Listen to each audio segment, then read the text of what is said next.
अच्छा जी, अस्सलाम वालेकुम। उम्मीद है आप सब साथ खैरियत से हैं। तो टेक्निकल एनालिसिस लाइव लेक्चर हमारा होने जा रहा है। इसमें मैं आपको स्टार्ट ऑफ करूँगा बेसिकली आपके जितने भी सपोर्ट और रेजिस्टेंस के थ्योरीज होंगी और टेक्निकल एनालिसिस के जो क्वेश्चंस वगैरह होंगे वो, और हम फिर जो है इसमें देखेंगे टेक्निकल एनालिसिस के बारे में, देखेंगे सपोर्ट रेजिस्टेंस, और सपोर्ट रेजिस्टेंस के साथ साथ मैं थोड़ा सा जो है ना उसका जो बेसिकली कनेक्शन होता है कि प्राइस प्रेडिक्शन किस तरीके से होती है, क्या है उसका ताल्लुक, क्या है उसका बेसिकली उससे कॉरिलेशन क्या होती है। ठीक है जी। तो अ, हम सबसे पहले मूव ऑन करते हैं। ये देखें आप, आपको मैं कोई भी चार्ट खोल के अगर हम जाते हैं बीटीसी, सबसे पहले आपने आना है tradingview.com पे। यहाँ आपका अकाउंट नहीं है तो आप अपना अकाउंट बना लें।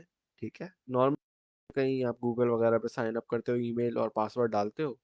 यहाँ पे साइन अप करने के बाद आपने यहाँ पे कोई भी आप चीज़ सेलेक्ट कर सकते हो, जो भी चीज़ का आप जो है एनालिसिस कर रहे हो उसका चार्ट यहाँ पे आ जाता है। ठीक है जी।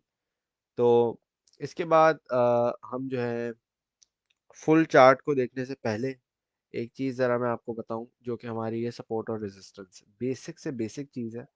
अगर आपको नहीं पता तो कोई मसला नहीं है, इसमें हम लोग यही सीखेंगे। तो सबसे पहले रेजिस्टेंस और सपोर्ट का मतलब क्या होता है। ठीक है, आसान लफ्ज़ों में इसका बेसिकली मतलब होता है, जो सपोर्ट होती है ना वो हमेशा बेस पे मिलती है, बेस पे पाई जाती है, नीचे की तरफ ढूंढते हैं उसको हम। ठीक है, और सपोर्ट का आपको आइडिया तो हो ही गया होगा। तो सपोर्ट पे बेसिकली आपको जो है वो बायर्स जो होते हैं ना वो मोस्टली एक्टिव नजर आते हैं। ठीक है, तो एक ये ऐसी समझो आप लाइन है कि अगर आपको चार्ट कहीं नजर आ रहा है, जैसे ये हमारे सामने रेजिस्टेंस और सपोर्ट का एक एग्जांपल चार्ट है, कुछ भी हो सकता है ये, बीटीसी भी हो सकता है, इथेरियम भी हो सकता है, लाइट कॉइन भी हो सकता है। तो हमने इसको समझना कैसे है, हम अगर सपोर्ट और रेजिस्टेंस देख रहे हैं तो कैसे देखेंगे। सबसे पहले हमने इसकी सपोर्ट निकालनी है, नीचे वाली हिस्सा देखना है कि ऐसी कौन सी बेसिकली प्राइस मार्क है कि वहां से नीचे जाना इस कॉइन के लिए काफी मुश्किल होता है। क्यों होता है, उसकी सिंपल सी रीजन ये है कि इस कोई भी मार्क पे, कोई भी प्राइस मार्क पे, कोई भी ऐसी सर्टेन प्राइस पे आपके जो बायर्स होते हैं ना वो बहुत ज्यादा लोग बैठे हुए होते हैं। तो जब भी कॉइन की प्राइस नीचे जाती है, बहुत सारे लोग जो है ना कॉइन को खरीद खरीद के वापस प्राइस ऊपर ले आते हैं। ठीक है, और फिर दूसरी चीज हमारी आ जाती है रेजिस्टेंस की। ठीक है, रेजिस्टेंस का बेसिकली मतलब होता है कि आपकी ऐसी कौन सी प्राइस है जिससे कोई भी कॉइन जो है वो ऊपर नहीं जा पा रहा, और अगर जाएगा तो बहुत हैवी वॉल्यूम के साथ जाएगा, और उसको जो है काफी मुश्किलात आ रही है बेसिकली। सही है, रेजिस्टेंस एक समझो आप एक बैरियर है जिसको तोड़ना मुश्किल है। आसान लफ्जों में अगर रेजिस्टेंस का मतलब समझाऊं तो समझो कोई ऐसा बैरियर है, ऑब्वियसली नजर नहीं आएगा हमें, इनविजिबल बैरियर है। तो उस प्राइस मार्क से किसी कॉइन के प्राइस ऊपर जाना थोड़ा मुश्किल है। ठीक है, तो बेसिकली ये सपोर्ट और रेजिस्टेंस के आसान से आसान तरीके से जो है ना आपके मतलब होते हैं।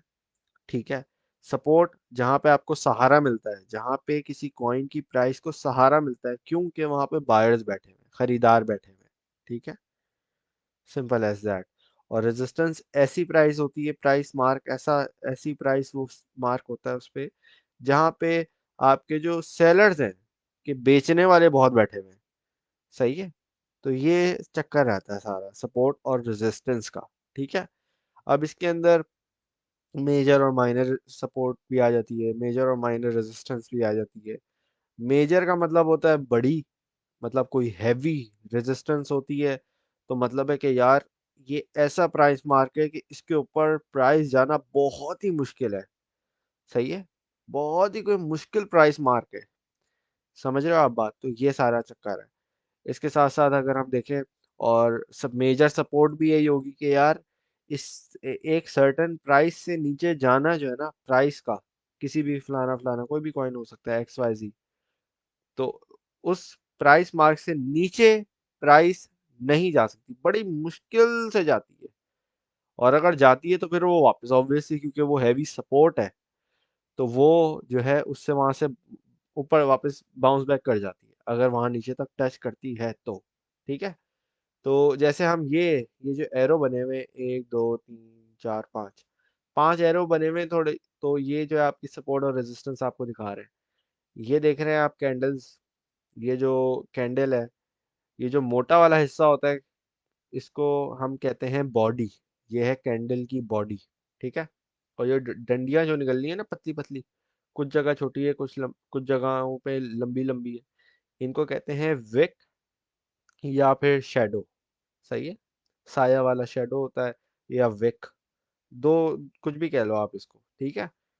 तो हमारी जो बॉडी है वो, और जो हमारा ये जो शेडो है, ये जो है हमारे काफ़ी काम आते हैं, अगर आप स्पेसिफिकली कैंडल स्टिक्स के पैटर्न्स देख रहे हो। क्योंकि ऑब्वियसली यहाँ डिफरेंट डिफरेंट टाइप्स की आपको नज़र आ रही होंगी ना कैंडल स्टिक्स। किसी की बॉडी बड़ी है जैसे ये है, किसी की बॉडी छोटी है, लेकिन इसका शेडो बड़ा है। इसका आप देखो कितनी बड़ी डंडी निकली हुई है। अब ये पूरी रेड है, अब कुछ ग्रीन है कुछ रेड है, तो खैर वो बाद में कवर करेंगे इंशाल्लाह ताला। अभी आप ये देखें, आपको सपोर्ट दिखानी है ना, तो सपोर्ट के लिए आपने नीचे की लाइन देखनी है। आप देखो कि ऐसी कौन सी जगह है जहां से प्राइस फौरन जो है ना ऊपर चली जाती है, टच होती है और फिर वापस ऊपर भाग जाती है। तो ये चेक करो, ये जो पहला एरो हम देख रहे हैं यहाँ पे, अब ये चेक करो, ये लंबी सी डंडी बनी है और ये यहाँ टच किया और फिर वापस ऊपर चली गई है, फिर यहाँ आ गई। अब देखो ये चेक करो कि 1 2 3, 3 कैंडल्स हैं, 3 कैंडल्स, 3 कैंडल से ऊपर जाने की कोशिश की है, लेकिन नीचे ही गई है, क्योंकि रेड, ये दो तो रेड ही बनी है। ठीक है। ये यहाँ से एक अप ट्रेंड शुरू हुआ है, आप कह सकते हो सपोर्ट पे टच हुई है आके, ये वाली रेड वाली कैंडल, और यहाँ से फिर ऊपर गई है। फिर ये ग्रीन के बाद ये जो रेड बनी है ना, इसको यहाँ से बेसिकली रिजेक्शन मिला है, क्योंकि ऑब्वियसली वो एक रेजिस्टेंस है, प्राइस का ऊपर जाना मुश्किल है। तो फिर वहां से जब उसको एक रिजेक्शन मिलता है, रिजेक्शन होता है, आपकी प्राइस जब ऊपर नहीं जा सकती ना, ये रेजिस्टेंस की जो बैरियर है, इस बैरियर को नहीं क्रॉस कर रहा, इस बैरियर को तोड़ नहीं पा रहा, तो क्या होता है, जाहिर सी बात है, आप अब कोई बंदा है, एग्जांपल लें, अगर हम कोई चीज अगर आप किसी दीवार पे फेंक के मारो, अब वो ऑब्वियसली दीवार अगर नहीं टूटेगी तो वो चीज बाउंस बैक करके वापस आ जाएगी ना, कोई एक बॉल होगी जैसे, बॉल को दीवार पे मारो तो वो वापस पलट के आ जाएगी। या तो वो पत्थर की कुछ ऐसी बॉल हो जो दीवार ही तोड़ के आगे निकल जाए, तो वो एक अलग बात होगी। ठीक है जी। तो इस तरीके से हम इसको देख सकते हैं, इसको हम समझ सकते हैं। ठीक है। फिर यहाँ से ऑब्वियसली इसको जब ये नीचे आई है तो फिर वापस दोबारा नीचे तक आ गई, फिर थोड़ा सा ये साइडवेज चल रहा था, ये वाला जो एरिया है ये साइडवेज चल रहा था। ठीक।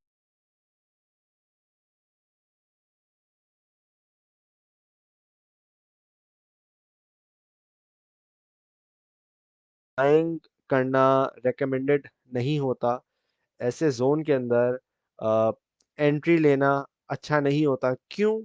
क्योंकि उस वक्त प्राइस जो है मोस्ट लाइकली ऊपर भी जा सकती है और नीचे भी जा सकती है। ऑब्वियसली नीचे जाएगी तो हमारा लॉस होगा, लेकिन ऑब्वियसली लॉस तब तक नहीं होता जब तक हम सेल ना कर दें। लेकिन एक सोचने को और समझने को कह सकते हैं कि भाई प्राइस तो नीचे चली गई ना, तो इस टाइम पे हम एंट्री नहीं लेते, फलाना फलाना जो भी कॉइन आप देख रहे हो, जिसका भी एनालिसिस कर रहे हो। ठीक है जी। हाँ। फिर जब नीचे सपोर्ट पे हम देखते हैं कि भाई हमारी प्राइस वापस आ गई है, वहां पे जाके हम कह सकते हैं कि हम जो है यहाँ पे एंट्री लेंगे। क्यों? सपोर्ट पे जब भी प्राइस जाती है, ये बात आप याद रखो कि वहां से most likely approximately 70 to 90% of the times वहां से बाउंस बैक होती है प्राइस। ठीक है। बाउंस बैक मतलब खरीदार बैठे हैं, वो खरीदते हैं कॉइन को, वो जाहिर सी बात है वॉल्यूम आता है, और कॉइन की प्राइस ऊपर चली जाती है, ठीक है। तो यहाँ से ऊपर जाती है। और जाहिर सी बात है, जैसा मैंने रेजिस्टेंस का बताया कि भाई वो एक बैरियर है, उसको आप तोड़ नहीं सकते, आसानी से नहीं टूटता, टूट सकता है लेकिन आसानी से नहीं टूटता। हैवी वॉल्यूम के साथ, हैवी खरीदारी के साथ टूट जाएगा। तो ये होता है सपोर्ट और रेजिस्टेंस के कॉन्सेप्ट्स, जो बिल्कुल बेसिक लेवल पे होते हैं। तो होपफुली आप लोगों को जो है इससे ये वाली बात समझ आ गई होगी, ठीक है। अच्छा, सपोर्ट और रेजिस्टेंस में अगर हम एक चीज़ और नोटिस करें, जो कि मैंने अभी मेंशन की थी, बेसिकली आपकी स्ट्रॉन्ग और स्ट्रॉन्ग सपोर्ट और स्ट्रॉन्ग रेजिस्टेंस, और फिर माइनर सपोर्ट और फिर माइनर रेजिस्टेंस, ठीक है। तो ये जो दो चीज़ें हैं ना, ये भी यही होती हैं, लेकिन उनमें बस फ़र्क ये होता है कि उनकी रेजिस्टेंस और ज़्यादा मजबूत होती है। समझें, जैसे अभी मैंने एक बॉल की एग्जांपल दी ना, बॉल को आप दीवार पे मारो तो वो बाउंस बैक करेगी। अब सोचो वो दीवार जो है वो लोहे की बनी हुई है, सोचो वो कंक्रीट की बनी हुई है, तो जाहिर सी बात है उसको तोड़ने में और मुश्किलात होंगी। तो समझो हैवी सपोर्ट और हैवी रेजिस्टेंस इस तरह की बनी हुई होती है, ठीक है। तो ये बात है खाली। तो होपफुली इससे आपकी वो वाली भी जो टर्म्स हैं वो भी क्लेरिफाई हो गई होंगी, ठीक है जी। तो ज़रा आप क्वेश्चन आंसर्स की तरफ देखते हैं कि लोगों ने क्या पूछा है। तो यहाँ पे क्वेश्चंस नहीं आ रहे, ये फेसबुक की थोड़ी सी ग्लिच है ये। हाँ जी, मैं अब आप लोगों के कमेंट्स रीड कर रहा हूँ। अच्छा जी, नहीं नहीं, ये रिकॉर्डेड नहीं है, ये बिल्कुल लाइव है। और ये लेक्चर नंबर 8 को रिपीट किया जा रहा है। नहीं नहीं दोस्तों, ये बिल्कुल लाइव है। अगर टीचर स्टूडेंट की बात ही नहीं सुन रहा तो क्या होगा, हम ये सब देख चुके हैं। अच्छा अच्छा, तो मैं यही आपको बताने आया हूँ कि इसमें हम जो है क्लेरिफाई कर रहे हैं, और अगर आपका कोई क्वेश्चन है, कोई भी टेक्निकल एनालिसिस का आपका क्वेश्चन है, आप पूछ सकते हैं, ठीक है। बॉडी एंड शेडो क्या रिप्रेजेंट करता है? सही है। तो बॉडी एंड शेडो आपने पूछा ना, तो लेट्स से हम ये कैंडल स्टिक को लेते हैं। अगर ग्रीन कैंडल स्टिक होती है ना, तो उसकी जो बेसिकली, बल्कि मैं चार्ट खोल के बता देता हूँ आपको ना। ये देखें, ये देखें, आपने भी प्राइस वाइस किसी चीज़ को नहीं देखना, सिर्फ समझाने के लिए बता रहा हूँ। अब देखें, ये एक तरफ है रेड और एक तरफ है blue, oh I mean green, सही है। एक तरफ रेड और एक तरफ ग्रीन। अब ग्रीन का बेसिकली क्या मतलब है कि इसमें बायर्स ज़्यादा एक्टिव हैं, ठीक है। अब हम अगर ये देखें तो कैंडल स्टिक को आपने देखना है कि जो ग्रीन कैंडल है ना, उसकी स्टार्टिंग बॉटम से होती है, नीचे नीचे वाली ये जो बॉडी है ना, बॉडी का नीचे नीचे वाला हिस्सा, ये वाला हिस्सा यहाँ से स्टार्ट होती है, ठीक है।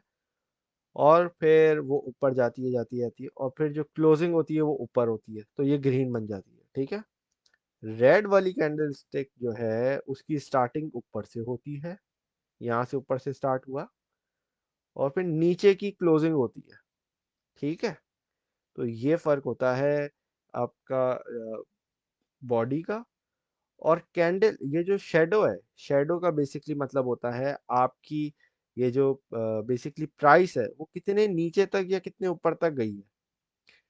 जो बॉडी होती है वो, जो आपका टाइम फ्रेम है ना, उस टाइम फ्रेम की क्लोजिंग पर कितने, बेसिकली आप समझो एंट्री और एग्जिट पॉइंट उसका क्या है ये बताती है, ठीक है। अब लेट से एक नई कैंडल, अब लेट से ये देखो, ये वाली कैंडल है, इसकी बॉडी बिल्कुल ना होने के बराबर है, बिल्कुल पतली सी लाइन है, एक लाइन है ना खाली। अब इसकी जो ओपनिंग है, बॉडी की जो ओपनिंग है वो ऊपर से हुई होगी, ठीक है, ऊपर से हुई है और हल्की सी नीचे से क्लोजिंग हुई है, ठीक है। फिर ये दोबारा रेड सिमिलर है, लेकिन थोड़ी बॉडी इसकी मोटी है। लेकिन इन दोनों में आप एक चीज करो, जो इसकी शेडो है काफी लंबे लंबे, काफी दोनों का काफी लंबा शेडो है, ये रेड वाली भी और ये वाली भी, रेड वाली भी। तो इसका क्या मतलब है? इसका मतलब है कि प्राइस ऊपर से शुरू हुई और फिर नीचे तक आई है प्राइस, प्राइस जो है ना नीचे तक आई है, लेकिन फिर दोबारा ऊपर भी गई है, लेकिन फिर दोबारा नीचे आई है और नीचे आके क्लोज हो गई है, तो ये रेड कैंडल बन गई है, ठीक है। जैसे थोड़ी इस वाली कैंडल का बताते हैं। कोई दूसरी candle, let's say this candle, ठीक है, ये वाली जो कैंडल है हमारी, इसकी प्राइस की यहाँ से ये कैंडल ओपन हुई, ठीक है, यहाँ तक प्राइस नीचे तक आई है, प्राइस यहाँ तक आई, ठीक है, प्राइस फिर दोबारा ऊपर गई है, प्राइस मैक्सिमम यहाँ तक ऊपर गई है, ठीक है, लेकिन फिर ये दोबारा नीचे आई है और इसकी क्लोजिंग यहाँ तक हुई है। ये इस तरीके से होता है। तो होपफुली इससे आपका सवाल क्लियर हो गया होगा। इसके अलावा बाइनेंस पर भी देख सकते हैं कॉइन गी के ऊपर। तो चलिए, बॉडी और शेडो का तो आपका क्लियर हो गया है। इसके साथ साथ और क्या सवाल है, आप लोगों के जो जो सवाल हैं वो बता दें। भाई एक्सआरपी की कैंडल कब ऊपर जाएगी? एक्सआरपी जब उसके अंदर वॉल्यूम आएगा तो वो कैंडल ऊपर जाएगी। Volume is also dependent. ये आप नीचे देख रहे हैं ना, ये वॉल्यूम बार जो नजर आ रहे हैं, ये नीचे आप देख रहे हो, ये जो बार्स नजर आ रहे हैं, रेड है, ग्रीन है, फिर 3 रेड है, फिर ये ग्रीन है, ये वॉल्यूम है, ठीक है।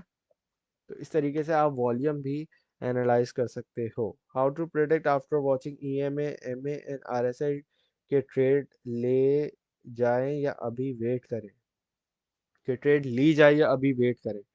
ठीक है जी, आपने एक बड़ा अच्छा सवाल पूछा, और ये जो है सपोर्ट और रेजिस्टेंस से ही बेसिकली, अगर हम इसको कहें, कॉरिलेट करता है थोड़ा बहुत।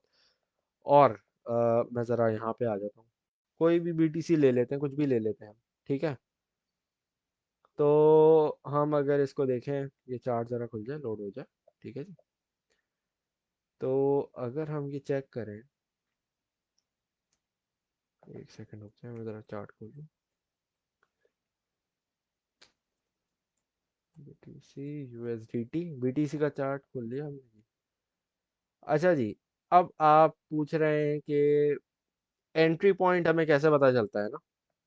अच्छा जी, अभी बता देते हैं आपको। ये देखें, आपको चार्ट नज़र आ गया, चार्ट नज़र आ रहा है। 4 EMA का सेटअप आप लोगों ने होपफुली लगाया हुआ होगा। 4 EMA में है 21, 55 और 100 और 200, ठीक है। अब यहाँ पे आपने देखना है सपोर्ट। मैंने सपोर्ट और रेजिस्टेंस की बात की थी, आपको मैंने बताया कि सपोर्ट पे बायर्स एक्टिव होते हैं, और जो रेजिस्टेंस है उस पे सेलर एक्टिव होते हैं। एक मर्तबा जब सपोर्ट टूट जाती है और प्राइस नीचे गिर जाती है सपोर्ट से, तो वो जो सपोर्ट होती है वो रेजिस्टेंस बन जाती है, ठीक है। ये बात आ गई समझ। अब सपोर्ट का टूटना जो है वो विक से भी टूट सकती है, ये जो शेडो है इससे भी टूट सकती है, लेकिन अगर इसकी बॉडी ऊपर क्लोज हो रही है तो उसको हम इतना बुरा नहीं मान सकते। क्यों? क्योंकि वो प्रीवियस सपोर्ट के ऊपर क्लोज हुई है, ठीक है। अब जैसे रिसेंटली अगर हम देखें, ये देखें हम, ठीक है, ये प्राइस आ रही है, प्राइस एक्शन आप देख रहे हो, ये डाउन ट्रेंड शुरू हुआ, डेली का चार्ट खुला, सॉरी, ये हाँ 1 डे का चार्ट खुला हुआ है, ठीक है। आप यहाँ देखो, एक कैंडल रेड, दो, तीन। अब ये वाली जो ऑरेंज लाइन है, ये जो लाइन चल रही है, ये 4 EMA की 21 वाली सेटिंग पे है, ठीक है। तो 1 आवर, सॉरी, 1 डे के चार्ट में 21 EMA की सपोर्ट बहुत अच्छी होती है। उसका प्रूफ आपके पास ये पीछे नज़र आ जाएगा। ये देखो, यहाँ से उठना शुरू हुआ है, मार्केट यहाँ से उठी है, आप देखो कहाँ तक गई है, फिर दोबारा यहाँ से उठी है, फिर आप देखो कहाँ तक गई है। तो जब भी ब्रेकआउट आपको नज़र आए 21 EMA में, इन 1 डे टाइम फ्रेम, ये देखो यहाँ से ब्रेकआउट हुआ है, फिर आप देखो प्राइस कहाँ तक गई है, ऊपर तक गई है, बिल्कुल ऊपर तक गई है। और पीछे चले जाते हैं और दिखा देते हैं, ये चेक करो, यहाँ से ब्रेकआउट हुआ है, ये 20 ऑरेंज वाली लाइन जो है 21 EMA है, ये याद रखना, ठीक है। यहाँ कहाँ से नीचे से ब्रेकआउट हुआ है, ये ब्रेकआउट हुआ है, चले जा रहा है, ये भी चले जा रहा है, ये भी चले जा रहा है, यहाँ ऊपर तक गया है। तो 21 EMA एंड 1 डे का chart is very very important, और ये काफ़ी यूज़फुल होता है ब्रेकआउट करने में, ब्रेकआउट को देखने में भी, ठीक है। ब्रेकआउट का बेसिकली मतलब होता है कि जब वो आपको एंट्री पॉइंट दे देता है। क्यों? आपने मैंने जैसा समझाया कि सपोर्ट पे बाय करना है और रेजिस्टेंस पे आपने सेल करना है, ठीक है। तो बेसिकली हमने सपोर्ट की बाय होती है हमारी। तो अगर आपने डेली का टाइम फ्रेम खोला हुआ था जब ये जो प्राइस है नीचे आई थी, तो जिस टाइम पे आई थी 55,000 पे टच किया था, 1 डे के चार्ट में 55 ईएमए को टच किया था। 55 की EMA is very very strong, और इसको तोड़ना बहुत मुश्किल है। तो यहाँ से बाउंस बैक आपको हमेशा देखने को मिलता है। ठीक है जी। तो ये हम देख सकते हैं कि ये ऊपर इसने प्राइस टच टच की यहाँ पे, और फिर आप देखो फॉरेन बाउंस बैक दिया, और फिर आप देखो कि यहाँ पे प्राइस आई 55,000 पे। ठीक है, और फिर यहाँ से ऊपर तक गई है 57,000 पे। तो अगर आपकी यहाँ की बाइंग थी तो $7,000 का प्रॉफिट हुआ होगा एक बिटकॉइन खरीदने पर। ठीक है, या अगर कोई और कॉइन हो तो ऑब्वियसली उसके हिसाब से आपको प्रॉफिट होता। ठीक है जी। तो ये इस तरीके से हम इसको एनालाइज कर सकते हैं, और डिपेंड करता है ऑब्वियसली कॉइन कौन सा देख रहे हो आप। कोई शिट कॉइन होगा तो ऑब्वियसली उसका कोई फ़ायदा नहीं होगा, वो तो फिर अल्लाह ही जाने। तो कोई भी अच्छा प्रोजेक्ट जब भी एनालाइज करो आप, कोई चीज़ देखने के लिए, आप सीखने के लिए कुछ करो, तो हमेशा कोई अच्छा प्रोजेक्ट प्रोजेक्ट उठाना। आप जो है इथीरियम देख सकते हो, आप जो है लाइट कॉइन देख लो, बीटीसी देख लो। मतलब पहले जब आप प्रैक्टिस कर रहे हो तो थोड़े अच्छे प्रोजेक्ट्स पे नज़र रखना। ठीक है, टॉप 2 3 में रहो, इससे ज़्यादा ना जाओ नीचे। ठीक है, इसके साथ साथ हम अगर देखें तो बीटीसी की ये जो सपोर्ट थी, 21 ईएमए की जो बीटीसी की सपोर्ट थी, जब बीटीसी नीचे आया तो क्या हुआ, ये सपोर्ट इसकी रेजिस्टेंस बन गई। ठीक है, जैसे मैंने अभी तो लिटरली 2 3 मिनट पहले बोला था कि जब भी आपकी सपोर्ट टूटती है और प्राइस नीचे जाती है, तो वो सपोर्ट रेजिस्टेंस बन जाती है। ठीक है जी। तो ज़रा अब नेक्स्ट क्वेश्चंस पे आते हैं। मुझे फेसबुक पे पेज पे तो नज़र नहीं आ रहा है, तो मैं दूसरी जगह से देख रहा हूँ। How to predict after watching, ये मैंने आपको बता दिया है। एंड आरएसआई के ट्रेड ली जाए अभी, वेट करें। आरएसआई जो है वो भी यूज़ हो सकता है। आरएसआई की जो वैल्यूज हैं, बेसिकली जो 20 और 80 का सिस्टम है ना, तो 20 की जो वैल्यू है वो भी आपको एक तरीके से सपोर्ट तो नहीं बताती, बट वो आपको एक मैकेनिज्म बताती है ओवर सोल्ड और ओवर बॉट। ठीक है, ओवर सोल्ड का मतलब है कि कोई भी प्रोडक्ट, कोई भी एसेट आपका बहुत ज्यादा सेल हो चुका है, तो अब उसके अंदर बायर्स एंट्री मारेंगे, क्योंकि वो इतना बिक गया है, बिक बिक के वो बेचारे की प्राइस गिर गई है। तो जब भी आरएसआई आपका 20 बाय पे हो, 20 पे गिरे, इस पे अच्छे टाइम फ्रेम में एटलीस्ट 1 आवर में गिरे, तो वो एक आपकी अच्छी एंट्री जोन हो सकती है। ठीक है, लेकिन ऑब्वियसली सिर्फ आरएसआई देख के एंट्री नहीं लिया करें, कम से कम 3 4 चीजें देख के एंट्री ली जाती है। ठीक है। अच्छा जी, और क्या पूछ रहे हैं आप लोग? इस टाइप के लाइन इस टाइप की लाइन क्यों और खींचे, क्या पूछना चाह रहे हैं भाई? चले, एंट्री का भी मैंने आपको बता दिया, ईएमए और एमए के बारे में भी बता दें कि इसके मुताबिक कॉइन कब ऊपर नीचे जाता है। ये भी बिल्कुल अभी मैंने जो मेंशन किया है आप लोगों को, ये भी बता दिया है। एक्सपोनेंशियल मूविंग एवरेज कैसे यूज़ करते हैं, बाइंग पॉइंट और सेलिंग पॉइंट कैसे पता लगाएंगे, और 21 55 100 200 ईएमए को कैसे यूज़ कर सकते हैं ब्रदर, प्लीज़ गाइड। अगर आपने पहली वाली वीडियो नहीं देखी है तो प्लीज़ वो वीडियो लेक्चर देख लीजिएगा। उसके साथ साथ मैं अगर आपको एक शॉर्टकट बता दूं, बाइनेंस पे भी आप कर सकते हो, डिफरेंट डिफरेंट एक्सचेंजेस पे भी ये चीज़ कर सकते हो। आपने अपने चार्ट पे राइट क्लिक किया, ये इस तरह से आपको नज़र आ जाएगा। ठीक है, ये पॉपअप खुलेगा आपको, यहाँ देखो लिखा हुआ है इंसर्ट इंडिकेटर, इस पर क्लिक किया आपने। यहाँ पे आपने टाइप किया ईएमए, देखो ये देखो लिखा हुआ आ रहा है।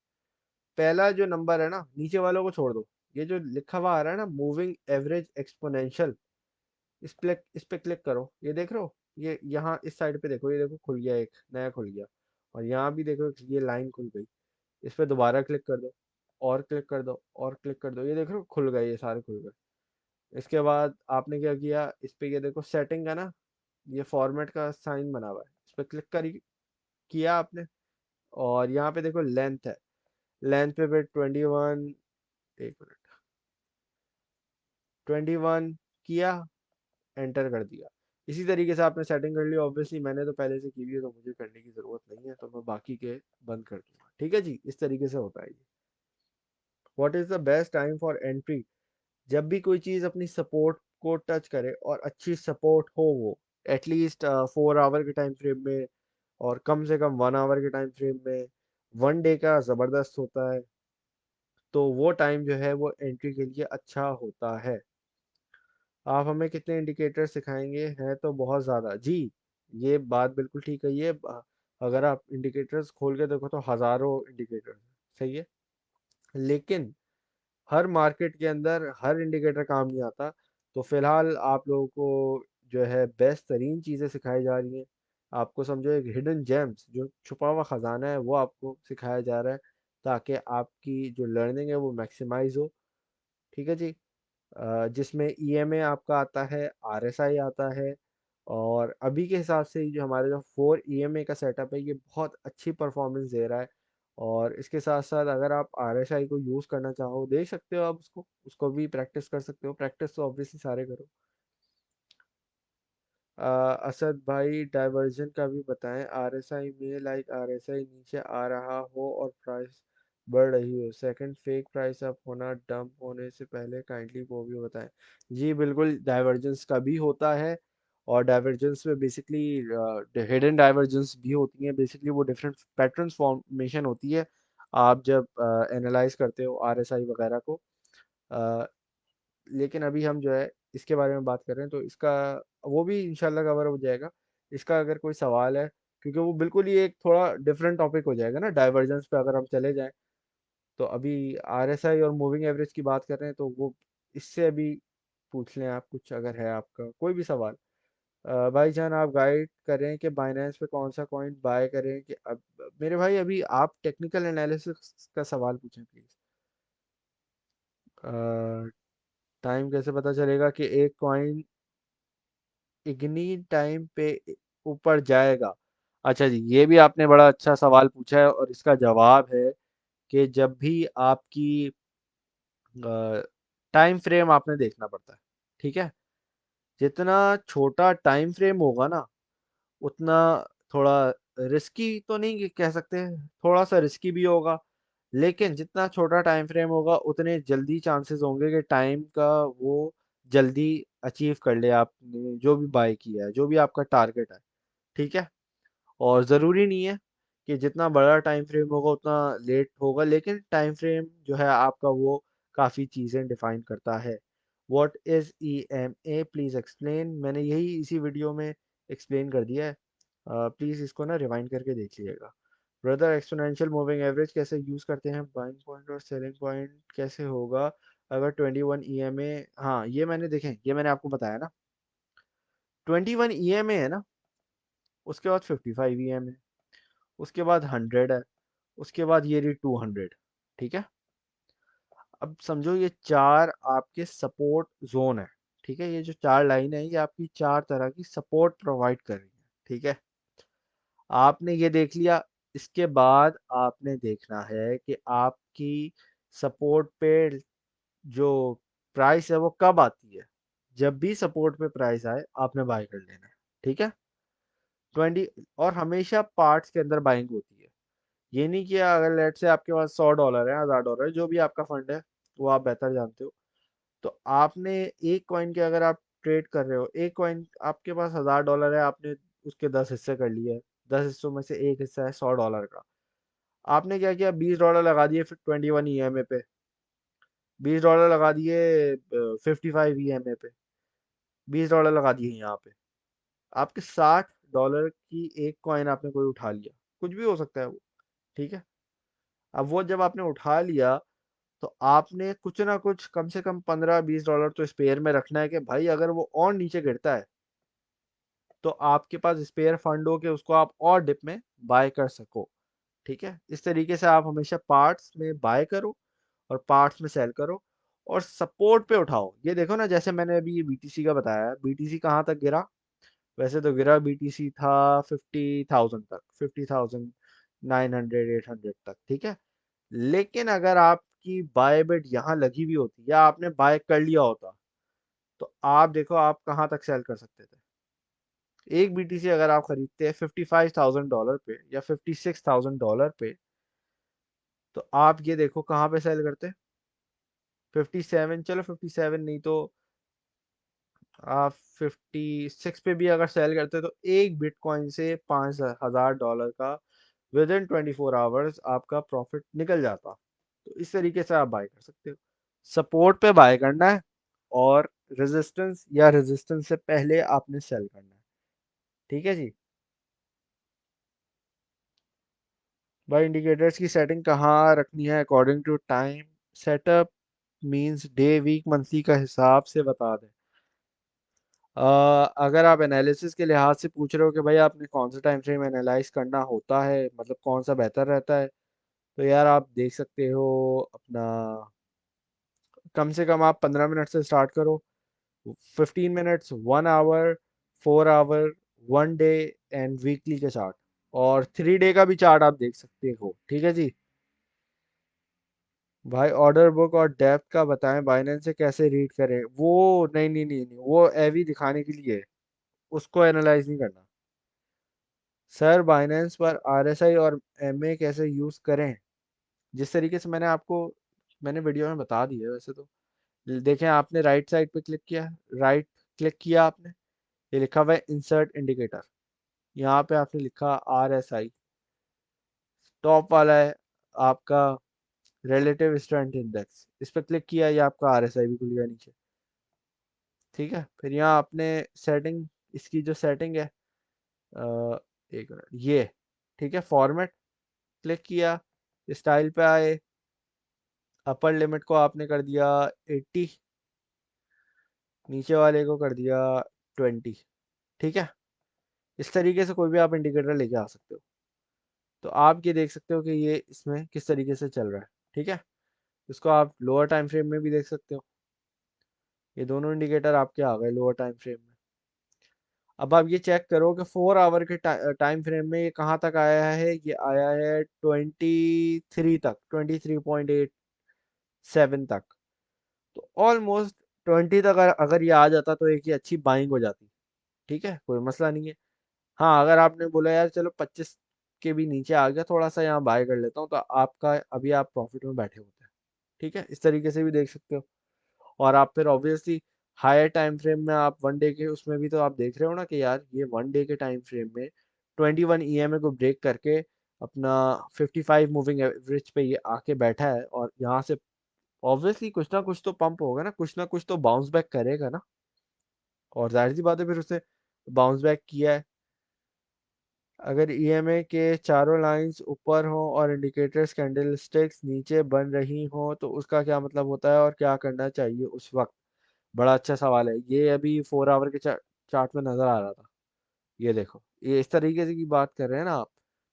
इस वक्त बेसिकली ये बोल रहा है कि भाई इस टाइम फ्रेम में तो ये आपको मना कर रहा है, लेकिन ऑब्वियसली एक टाइम फ्रेम तो है नहीं हमारे पास तो बहुत सारे टाइम फ्रेम है, और इसके साथ साथ बहुत सारे इंडिकेटर्स भी हैं यूजफुल।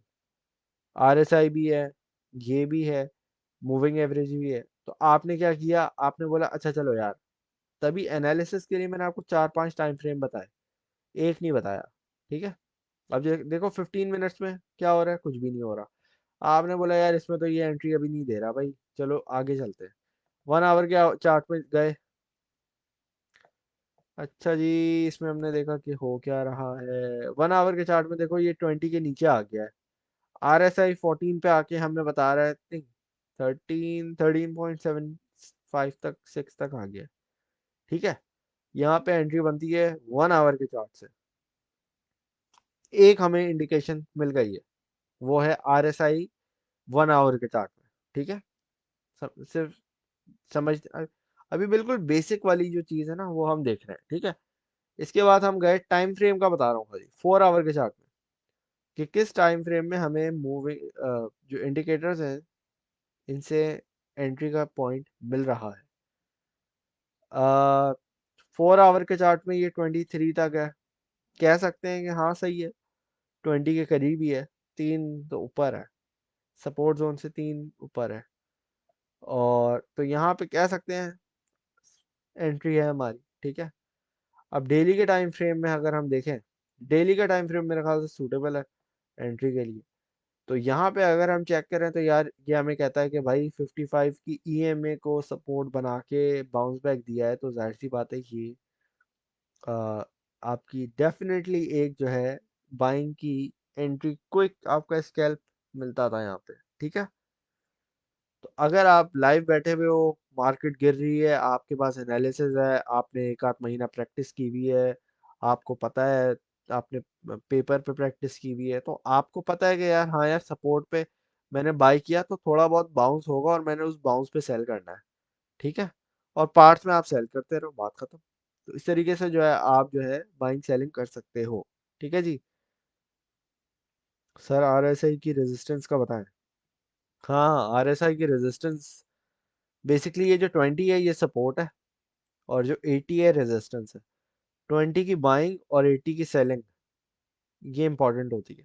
ठीक है जी। भाई बिटकॉइन को किस तरह खरीदें, मेरे भाई अभी ये ऑफ टॉपिक सवाल ना करें ना प्लीज। ईएमए की रेजिस्टेंस, ईएमए की रेजिस्टेंस का बताएं। ईएमए की रेजिस्टेंस अभी देखो हमारी जोन बनी हुई है 58,000 की।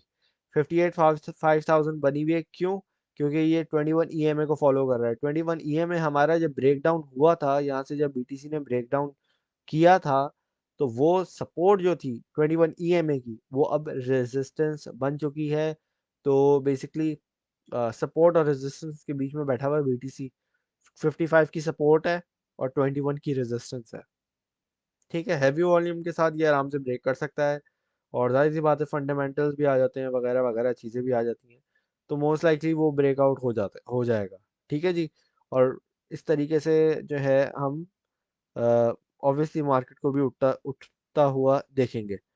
फाइनेंस और ट्रेडिंग व्यू के चार्ट को कनेक्ट कैसे करना है, ये चार्ट को कनेक्ट अभी बताता हूँ। ये देखो, ये देख रहे हो आप टॉप राइट पे, इसको मैं छोटा करके बताता हूँ। ये देखो, ये लिखा हुआ है ओरिजिनल, ट्रेडिंग व्यू, डेप्थ। आपने ओरिजिनल पे देखो ऐसा हो जाएगा, ये रहा ओरिजिनल। ओरिजिनल को छोड़ दो, ट्रेडिंग व्यू पे क्लिक करो तो ये आपको इस तरह आ जाएगा। ठीक है, इस तरीके से हो जाएगा। ये इस तरीके से कर सकते हैं आप। ठीक है जी। चलें दोस्तों, thank you very much for watching. Allah Hafiz.